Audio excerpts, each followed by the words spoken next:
चलिए फ्रेंड्स, शुरू करते हैं आज का अपना वीडियो। आज के इस वीडियो में आपको बताऊंगा क्लास 10th के लिए साइंस का मॉडल क्वेश्चन पेपर, जो कि वर्ष 2021 के लिए वेरी वेरी मोस्ट है।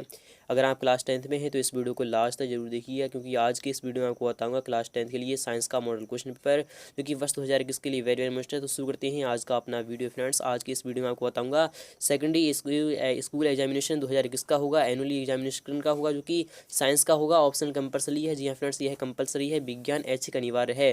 कुल प्रश्नों की संख्या इस प्रश्न पत्र में आपके 110 क्वेश्चन होंगे, जिसमें कि 80 आपके क्वेश्चन होंगे ऑब्जेक्टिव होंगे, 24 आपके लघु उत्तरीय होंगे और 6 आपके दीर्घ होंगे, जिसमें कि आपके टोटल हो गए कुल मिलाकर आपके यह 110 क्वेश्चन हो जाएंगे। टोटल नंबर ऑफ क्वेश्चन आपके सामने दी जाएंगे 110 और समय 2 घंटे 45 मिनट का है। जी हाँ फ्रेंड्स, आपको बिहार बोर्ड एग्जामिनेशन के लिए आपको 2 घंटे 45 मिनट का टाइम दिया जाता है पेपर को सॉल्यूशन करने के लिए। तो शुरू करते हैं आज का अपना वीडियो फ्रेंड्स। सामान्य निर्देश भी पढ़ लेते हैं, यानी कि यह क्वेश्चन पेपर कितने अंक का है। तो यह क्वेश्चन पेपर आपका 80 मार्क्स का होगा। जी हाँ फ्रेंड्स, आपका यह क्वेश्चन पेपर 80 मार्क्स का होगा, जिसमें कि सामान्य निर्देश आपके सामने है, यानी कि जनरल इंस्ट्रक्शंस।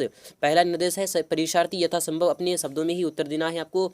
जी हाँ फ्रेंड्स, आपको कोई भी क्वेश्चन होगा उसका आंसर आप कोशिश कीजिएगा कि अपने ही क्वेश्चन में, यानी कि अपने ही शब्दों में उसका आंसर दीजिएगा। सेकंड है, नेक्स्ट वाला भी निर्देश आपके सामने है कि दाहिनी और हाशिए पर दिए हुए अंक पूर्णांक निर्दिष्ट करते हैं, यानी कि वह क्वेश्चन कितने अंक का होगा आपके सामने यहाँ पर कुछ इस प्रकार से दिया जाएगा। तीसरा है, इस प्रश्न पत्र को ध्यानपूर्वक पढ़ने के लिए परीक्षार्थियों को 15 मिनट का अतिरिक्त समय दिया गया है, यानी कि आपको 2.5 घंटे के अंदर अंदर पेपर को सॉल्यूशन करना होता है, जिसमें कि 15 मिनट आपको अतिरिक्त दिए जाते हैं, तभी तो आपको 2 घंटे 45 मिनट का टाइम दिया जाता है। चौथा यानी चौथा निर्देश भी आपके सामने है। यह प्रश्न पत्र 2 खंडों में है, यानी 2 खंडों में विभाजित किया गया है, खंड आ और खंड बा में। यह पांचवा है, खंड आ में आपके 80 वस्तुनिष्ठ प्रश्न होंगे, यानी कि 80 आपके वैकल्पिक क्वेश्चन होंगे। इनमें से यानी किन्हीं 40 प्रश्नों का आपको उत्तर देना लाजमी है, यानी कि आपको किन्हीं 40 का जवाब देना होगा। 80 में से आपको 40 देना है, यानी कि आधे आधे का आपको जवाब देना होगा। प्रत्येक प्रश्न के लिए आपको 1 अंक मिलेगा, यानी कि एक क्वेश्चन का जवाब देने पर आपको 1 अंक मिल जाएगा। यदि कोई परीक्षार्थी 40 से अधिक प्रश्नों का उत्तर देना चाहता है, तो यानी कि अगर दे देता है तो उसको प्रथम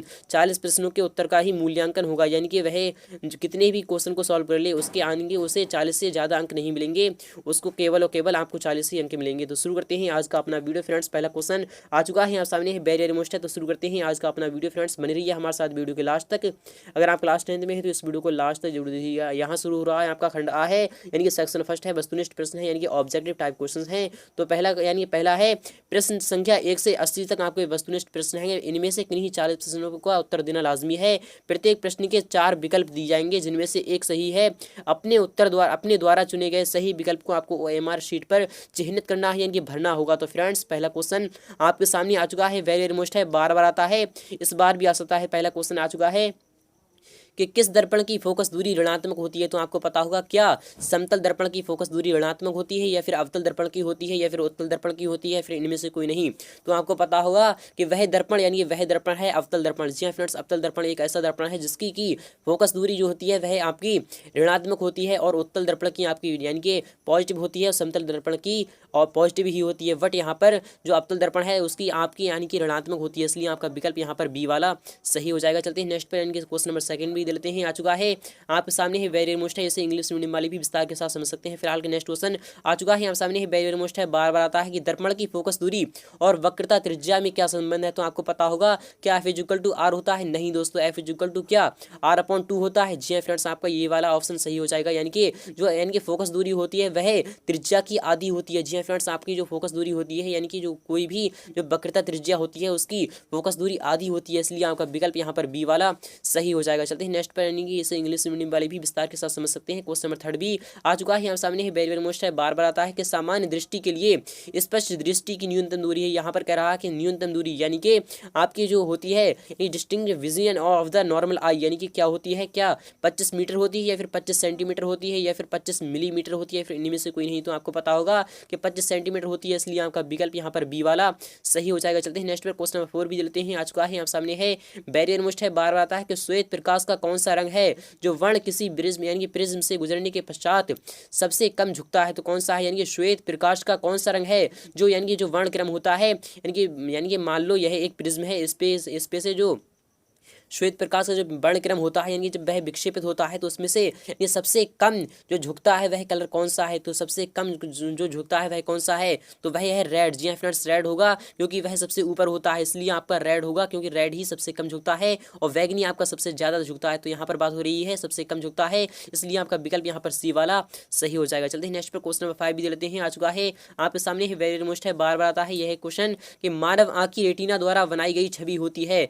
आभासी और सीधी होती है या फिर वास्तविक और उल्टी होती है, फिर आभासी और उल्टी होती है या फिर वास्तविक और सीधी होती है। तो आपको पता होगा कि यानी कि वास्तविक और उल्टी होती है। जी हाँ फ्रेंड्स, जो आभास जो रेटिना होती है उसके द्वारा बनाई गई छवि होती है वह वास्तविक और उल्टी होती है। वह इसलिए होती है क्योंकि जब हम किसी भी चीज़ को देखते हैं तो वह हमें उल्टी ही दिखाई देती है। कि मान लो कोई यानी किसी भी दर्पण में हम अपना फेस देख रहे हैं या फिर हम खुद को देख रहे हैं तो वह आपका दायां हाथ बायां लगता है और बायां हाथ आपको सीधा लगता है, तो आपका क्या आएगा यानी कि वास्तविक और उल्टी आएगी, इसलिए आपका विकल्प यहाँ पर वी वाला सही हो जाएगा। क्वेश्चन नंबर 6 भी देते हैं। आ चुका है हम सामने है, वेरी वेरी मोस्ट है, बार बार आता है कि आकाश का रंग यानी कि आकाश का जो रंग होता है वह नीला ही प्रतीत क्यों होता है। कोई और भी कलर हो सकता है बट वह नीला ही क्यों होता है, क्या प्रकाश के परावर्तन के कारण होता है या फिर प्रकाश के प्रकीर्णन के कारण होता है या फिर प्रकाश के अपवर्तन के कारण होता है या फिर इनमें से कोई नहीं। तो आपका जवाब क्या आना चाहिए, तो अगर आप जानते हैं तो हमें कमेंट बॉक्स में जरूर बताइएगा। तो आकाश का नीला रंग जो होता है वह आपका प्रकाश के प्रकीर्णन के कारण होता है, इसलिए आपका विकल्प यहाँ पर वी वाला सही हो जाएगा। चलते हैं नेक्स्ट पर, यानी क्वेश्चन नंबर 7 भी लेते हैं। आ चुका है आपके सामने ही, वेरी मोस्ट है, बार बार आता है कि किस दर्पण से वस्तु का प्रतिबिंब बड़ा बनता है। यहाँ पर बात हो रही है कि वस्तु का प्रतिबिंब होता है वह बड़ा बनता है, क्या समतल दर्पण से वस्तु का प्रतिबिंब बड़ा बनता है या फिर अवतल दर्पण से बनता है या फिर उत्तल दर्पण से बनता है, तो फिर इनमें से कोई नहीं। तो आपका जवाब कौन सा आना चाहिए, तो आपको पता होगा अवतल दर्पण से सदैव प्रतिबिंब बड़ा बनता है, इसलिए आपका विकल्प यहाँ पर बी वाला सही हो जाएगा। जो उत्तल दर्पण होता है उससे छोटा बनता है और वास्तविक बनता है, तो यहाँ पर बात होगा आपका ऑप्शन नंबर बी यहाँ पर सही होगा। चलते हैं क्वेश्चन नंबर 8 भी देते हैं। आ चुका है आपके सामने ही, वेरी मोस्ट है, बार बार आता है। क्वेश्चन नंबर 8 है कि निम्नलिखित में से कौन सा लेंस निकट दृष्टि दोष को ठीक करने के लिए उपयोग किया जाता है। तो आपको पहले पता होना चाहिए कि निकट दृष्टि दोष किसे कहते हैं, यानी कि वह दृष्टि दोष जिसमें मनुष्य को निकट की यानी निकट की वस्तु तो स्पष्ट दिखाई देती है परंतु दूर की वस्तु स्पष्ट दिखाई नहीं देती है, तो उस दोष को हम निकट दृष्टि दोष कहते हैं। तो उसका जो हम यानी कि जो सॉल्यूशन करते हैं यानी कि जब हम उसे उसका यानी कि जो दोष निकालते हैं यानी कि जब उसे हम देख सकते हैं सही से देख सकते हैं, तो उसमें कौन सा हम उपयोग करेंगे,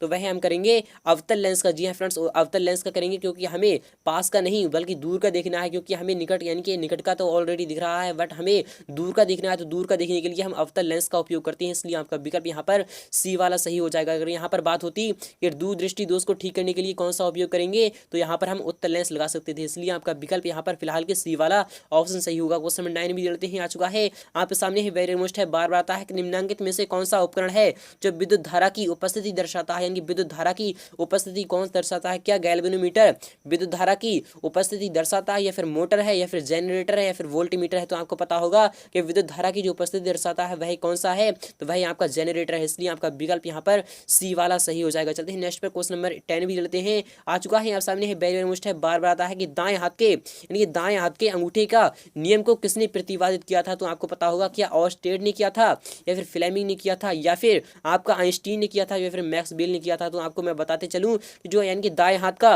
और बाएं हाथ के जो अंगूठे का जो नियम का यानी कि जो पारित किया था यानी प्रतिपादित किया था वह फ्लेमिंग ने किया था, तभी तो उसे कहते हैं कि फ्लेमिंग के दाएं हाथ का यानी कि अंगूठे का नियम, इसलिए आपका विकल्प यहाँ पर वी वाला सही हो जाएगा। क्वेश्चन नंबर 11 भी देते हैं। आ चुका है आपके सामने ही, वेरी वेरी मोस्ट है, बार बार आता है, लगभग हर साल आ रहा है कि विभवांतर का ऐसा ही मात्रक होता है फ्रेंड्स, यानी कि जो पोटेंशियल डिफरेंस होता है उसका ऐसा यूनिट क्या होता है, यानी ऐसा ही मात्रक क्या होता है, क्या विभवांतर का ऐसा ही मात्रक वोल्ट होता है या फिर ओम होता है या फिर एम्पियर होता है या फिर कूलम्ब होता है। तो मैं आपको बताते चलूं जो विभवांतर होता है उसका ऐसा ही मात्रक आपका वोल्ट होता है और ओम को भी आप ध्यान में रखिएगा, यानी कि प्रतिरोध का जो ऐसा ही मात्रक होता है यानी कि प्रतिरोध का जो यानी कि ऐसा यूनिट होती है वह क्या होती है, वह ओम होती है। जी हाँ फ्रेंड्स, आप इसे भी ध्यान में रखिएगा, यानी कि जो ओम होता है वह आपका प्रतिरोध का मात्रक होता है और एम्पियर किसका होता है, तो एम्पियर आपका विद्युत धारा का होता है। जी हाँ फ्रेंड्स, विद्युत धारा का आपका ऐसा ही मात्रक होता है एम्पियर। और कूलम किसका होता है, तो कूलम आपका आवेश का होता है। जी हाँ फ्रेंड्स, आवेश का मात्रक कूलम होता है, आप इन तीनों को भी ध्यान में रखिएगा। चलते हैं नेक्स्ट पर, क्वेश्चन नंबर 12 भी देते हैं।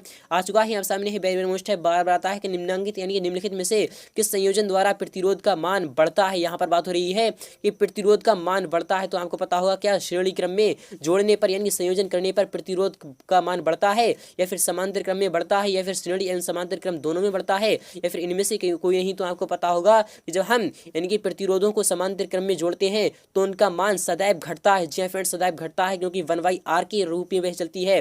जब हम श्रेणी क्रम में रखते हैं तो उनका मान जुड़ता जाता है, यानी ऐड होता जाता है। इसलिए आपका विकल्प यहाँ पर पहला वाला सही हो जाएगा। यानी कि जब हम प्रतिरोधों को श्रेणी क्रम में संयोजित करते हैं तो उसका मान यानी कि प्रतिरोध का मान बढ़ता जाता है। इसलिए आपका विकल्प यहाँ पर पहला वाला सही हो जाएगा। क्वेश्चन नंबर 13 भी देते हैं, आ चुका है आप सामने है। वेरी मोस्ट है, बार बार आता है कि चुंबकीय बल रेखा की प्रकृति होती है। फ्रेंड्स, जो चुंबकीय बल रेखाएं होती हैं उनकी प्रकृति कैसी होती है, क्या काल्पनिक होती है? तो मैं आपको बताते चलूँ कि चुंबकीय बल रेखाएं होती हैं वह किस तरीके से निकलती हैं। तो वह नॉर्थ से निकलती हैं और साउथ में जाती हैं। तो आपको यह पता होना चाहिए क्या चुंबकीय बल रेखाओं की प्रकृति काल्पनिक होती है या फिर वास्तविक होती है, या फिर आपकी वास्तविक एवं काल्पनिक दोनों होती है, फिर इनमें से कोई नहीं। तो आपको बताते चलूँ कि जो चुंबकीय बल रेखाएं होती हैं उनकी प्रकृति आपकी काल्पनिक होती है।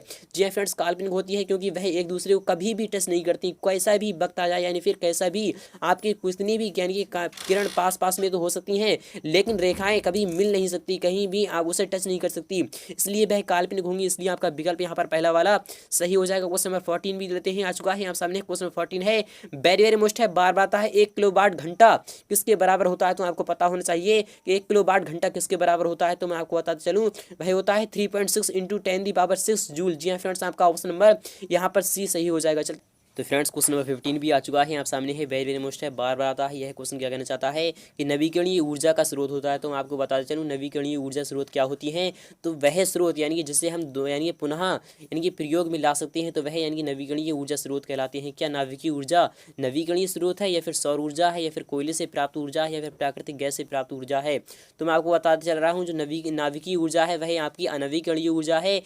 जब भी आपकी यह नाभिकीय ऊर्जा समाप्त हो गई तो कभी भी यह पुनः यानी कि जीवित नहीं होगी, यानी पुनः हम इसका उपयोग नहीं कर पाएंगे, क्योंकि यह एक बार समाप्त होने पर कभी वापस आपके सामने नहीं आएगी। तो सौर ऊर्जा है, तो सौर ऊर्जा का हम जब चाहें तब उपयोग कर सकते हैं, इसलिए यह एक नाभिकीय यानी कि नवीकरणीय ऊर्जा का अच्छा स्रोत है। इसलिए आपका विकल्प यहाँ पर बी वाला सही हो जाएगा। और कोयले से जो प्राप्त ऊर्जा होती है वह भी आपकी अनवीकरणीय ऊर्जा होती है। जी हाँ फ्रेंड्स, कोयला भी एक दिन आपका समाप्त होने वाला है और प्राकृतिक गैस भी आपकी समाप्त हो जाएगी, बट सूरज कभी समाप्त नहीं होगा। इसलिए आपका विकल्प यहाँ पर वी वाला सही होगा। क्वेश्चन नंबर 16 भी लेते हैं। क्वेश्चन नंबर 16 वेरी मोस्ट है, बार आता है कि कौन सा लेंस अपसारी लेंस भी कहा जाता है। तो आपको पता होगा कि अपसारी लेंस की पहले आपको परिभाषा यानी कि पता होना चाहिए कि अपसारी लेंस यानी कि वह लेंस जिसमें किरणें यानी कि एक बिंदु से फैलती हुई प्रतीत होती हैं, तो वह अपसारी लेंस कहलाता है। जैसे कि यानी कि अवतल लेंस है, यानी कि अवतल लेंस क्या होता है? तो अवतल लेंस आपका अपसारी लेंस कहलाता है, क्योंकि यह किरणों को फैलाता है। तो यह यानी टॉर्च में भी उपयोग किया जाता है। चलते हैं क्वेश्चन नंबर 17 देते हैं, आ चुका है हम सामने। क्वेश्चन नंबर 17 है, बार आता है कि प्रकाश का प्राथमिक वर्ण कौन सा है। यहाँ पर बात हो रही है कि प्रकाश का यानी कि प्राथमिक वर्ण कौन, यानी कि वर्ण जो वह है तो वह कौन सा है? क्या प्राथमिक यानी कि प्राथमिक वर्णक्रम क्या लाल होता है, या फिर नीला होता है, या फिर हरा होता है, या फिर उपरोक्त सभी होता है? तो मैं आपको बताते चलूँ ये विवग्योर होता है, यानी विवग्योर यानी वायलेट होता है, यानी वैगनी की तरह स्टार्ट होता है। तो आपका फिलहाल क्या आपका क्वेश्चन नंबर यहाँ पर डी सही होगा। ये वर्णक्रम में ये तीनों ही कलर आते हैं, इसलिए आपका विकल्प यहाँ पर डी वाला सही हो जाएगा। क्वेश्चन नंबर 18 दे लेते हैं, आ चुका है यहाँ सामने है। वेरी मोस्ट है, बार आता है कि निम्नलिखित में से कौन सा नेत्र का रंगीन भाग होता है। यानी जो रंगीन भाग होता है नेत्र का वह कौन सा होता है? क्या कॉर्निया आपका रंगीन भाग होता है, या फिर प्यूपिल यानी कि पुतली होती है, या फिर रेटिना होता है, या फिर आइरिस होता है? तो आपको पता होगा जो आइरिस होता है क्या वह यानी कि वह रंगीन होता है? तो आपको यह बताना होगा, यह कमेंट बॉक्स में आपको बताना होगा फ्रेंड्स। यह वेरी मोस्ट है, बार आता है। क्वेश्चन नंबर 19 लेते हैं, आ चुका है यहाँ सामने है। वेरी मोस्ट है, यहाँ पर बात हो रही है कि एक HP बराबर होता है, यानी कि जो एक हाउस पावर होता है वह किसके बराबर होता है? क्या 746 वाट के बराबर होता है, या फिर 760 वाट के बराबर होता है, या फिर आपका 780 वाट के बराबर होता है, या फिर 550 वाट के बराबर होता है? तो आपको पता होगा एक हाउस पावर जो होता है वह आपका 746 वाट के बराबर होता है, इसलिए आपका विकल्प यहाँ पर पहला वाला सही हो जाएगा। क्वेश्चन नंबर 20 लेते हैं, आ चुका है आप सामने है।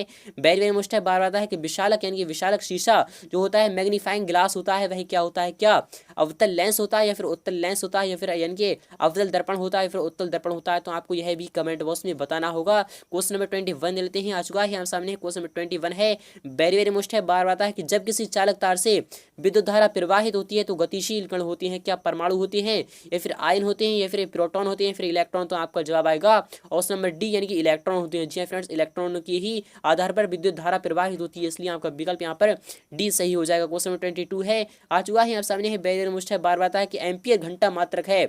यहाँ पर बात हो रही है कि एम्पियर घंटा यानी कि एम्पियर सेकंड, आप समझ लीजिए कि एम्पियर सेकंड किसका होता है, क्या शक्ति का ऐसा ही मात्रक एम्पियर सेकंड होता है या फिर आवेश का होता है या फिर ऊर्जा का होता है या फिर इनमें से कोई नहीं। तो आपको पता होगा यानी शक्ति जो होती है, यानी शक्ति जो होती है वाट होती है, यानी कि शक्ति का ऐसा ही मात्रक वाट होता है, यानी कि P बराबर VI। अगर यहाँ पर बात होती P बराबर VI यानी कि वोल्ट, अगर वोल्ट एम्पियर होती तो आपका शक्ति का मात्रक हो जाता। बट यहाँ पर बात हो रही है आवेश, क्या आवेश का मात्रक यानी कि आवेश जो होता है Q बराबर होता है, तो Q बराबर IT होता है। जी फ्रेंड्स, आपको पता होगा Q बराबर IT होता है।